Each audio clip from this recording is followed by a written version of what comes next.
James Yap kinilig sa naging mukbang vlog ng anak na si Bimby at Raisa May. Patuloy nga ang ginagawang pagpapakilig ni na Bimby at Raisa May sa longest running noontime show na Eat Bulaga. Sadyang mukhang itinadhana na magkaroon ng muling pagkakataon ang kanilang tambalan noong sila ay bata pa.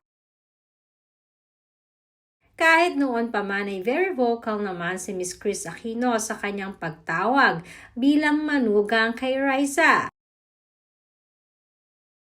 Na madaming hindi nga nag-akala na magmamanifest ito sa kasalukuyan. Kaya naman maging ang mga Dower Cats ay sobrang tuwang-tuwa rin para sa kanilang dalawa.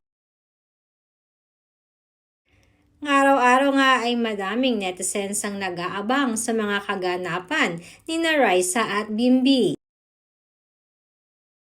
At sa naging mukbang vlog nga nilang dalawa ay talaga namang lalo pa silang minahal at pinag-usapan ng mga netizens.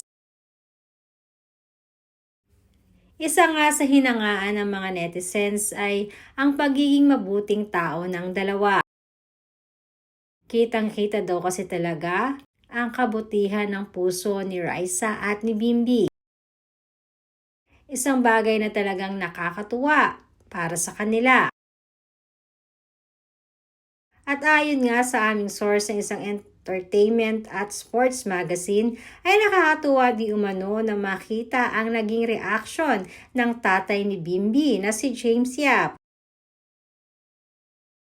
Dahil bukod daw kasi na natuwa ito at kininig na rin sa ginawa ng dalawa, ay sobrang naa-amaze din di umano si James Yap dahil sa kabutihan ng puso ni Raisa na tumulong sa mga nangangailangan na madalas ay hindi naman natin nakikita sa camera.